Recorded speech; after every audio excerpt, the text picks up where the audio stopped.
Today we're going to talk about strippers because it's Friday night and why not? Um, the sort of the economies and the business model of strip clubs is really interesting, and particularly because it's so affected by external factors that are outside of their control, like government regulation and zoning laws. And a lot of other businesses are affected by this stuff too. It's kind of an external risk, and yeah. Anyway, strip clubs are a good example of how you adjust that. So the basic model, right?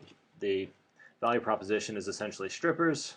The customer is either sad people or happy people, depending on what's going on. Your cost structure, you've got your bouncers that you've got to pay. This is convenient because I don't have to type very much. You've got your strippers, who one would imagine you had to pay. You've got your bar staff and your waiters, who you also have to pay. And then your key resources, again, is the strippers, the girls, they're all over the place. And part of the value proposition is probably also alcohol.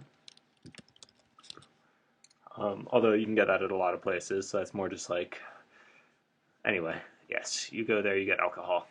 Um, the customer relationship is obviously pretty regular because you have a reason to go back. The channel actually is pretty interesting. This they have like strip clubs are expensive and there's a lot of them. They're commoditized, and especially in places where people travel a lot, like Vegas. The customers don't actually know, like they don't care, right? They don't care what strip club they end up in. They just want to end up in one of them. So a big channel here is taxi drivers.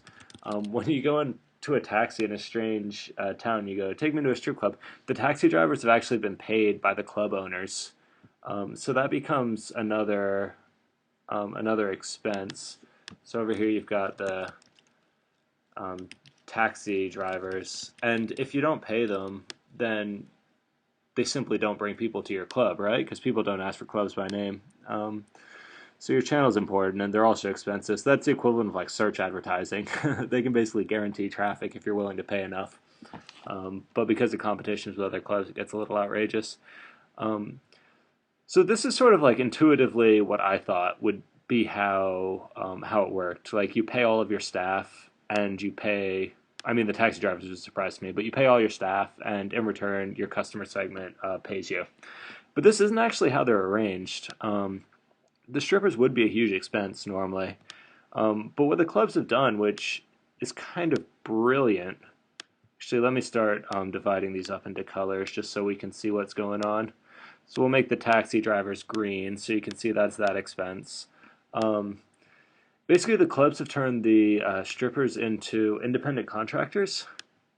So, and the deal is the strippers actually rent floor space from the club owners. So the club owners, they're not actually like their key activity isn't really employing strippers. It's actually sort of like maintaining a space. I'm not even sure where this fits on a business model. I'll go ahead and put it down as a key resource, which is just the space and also the patronage.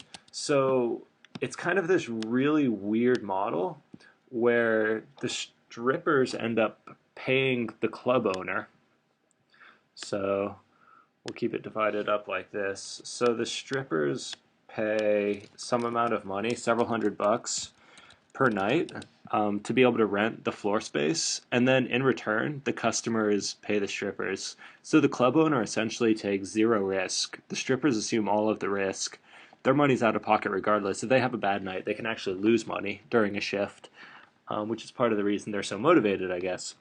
And then, yeah, that's essentially it. So the customers, weirdly, I mean, they wouldn't be a customer at all in terms of the business model, except that they're buying alcohol.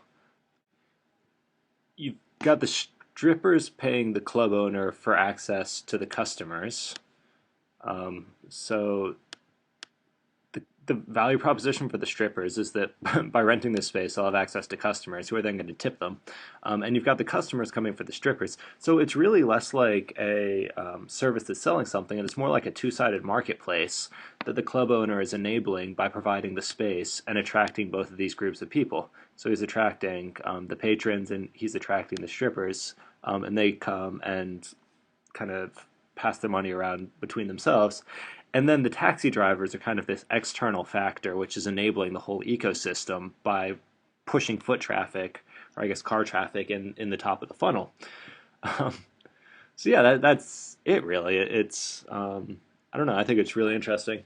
What you then see in some places is that laws come in and change the regulations. So there's all sorts of laws that have tried to shut down strip clubs. One of the ways they do it is they say you can't have nudity and alcohol in the same venue.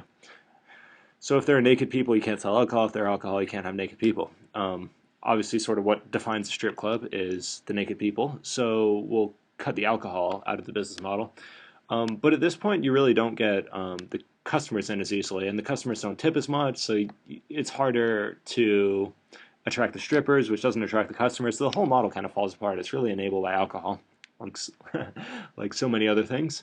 Um, and so what happens in that yeah. What happens in that situation is you find that the clubs build next door to a bar with a very kind of liberal, like stamping come and go policy.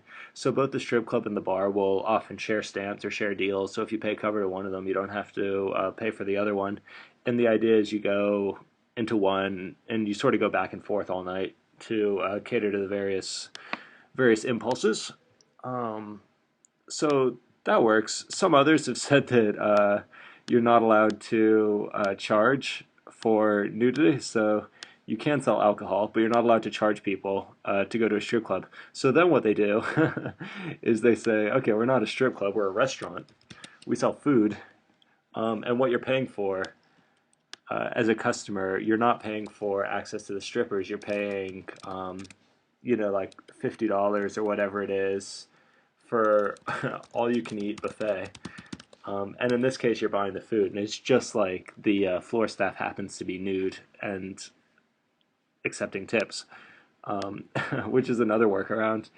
And some of them like end up going really far in this direction. Actually, we'll set up like nice steakhouses and proper restaurants. Whereas in other cases, it's just basically it's not a part of their value proposition at all. It's just a straight up cost that they've put in to kind of tick off this legal box. So yeah, that's basically how they work. It's a two-sided marketplace enabled by bringing these two groups of people together and then sort of taking all of their money and not paying anyone. Oh, and the final thing they do, the club owners are just really generally sneaky. They don't like paying anyone. Um, so they pay the waiters and the bouncers a terrible wage, and then pressure the strippers into tipping them as they leave because the idea is the bouncers and the waiters kind of keep things safe and keep the alcohol flowing, which helps the strippers' business. So in return, they should send some money their way. So in addition to paying the club owner, they're also paying the club owner's staff.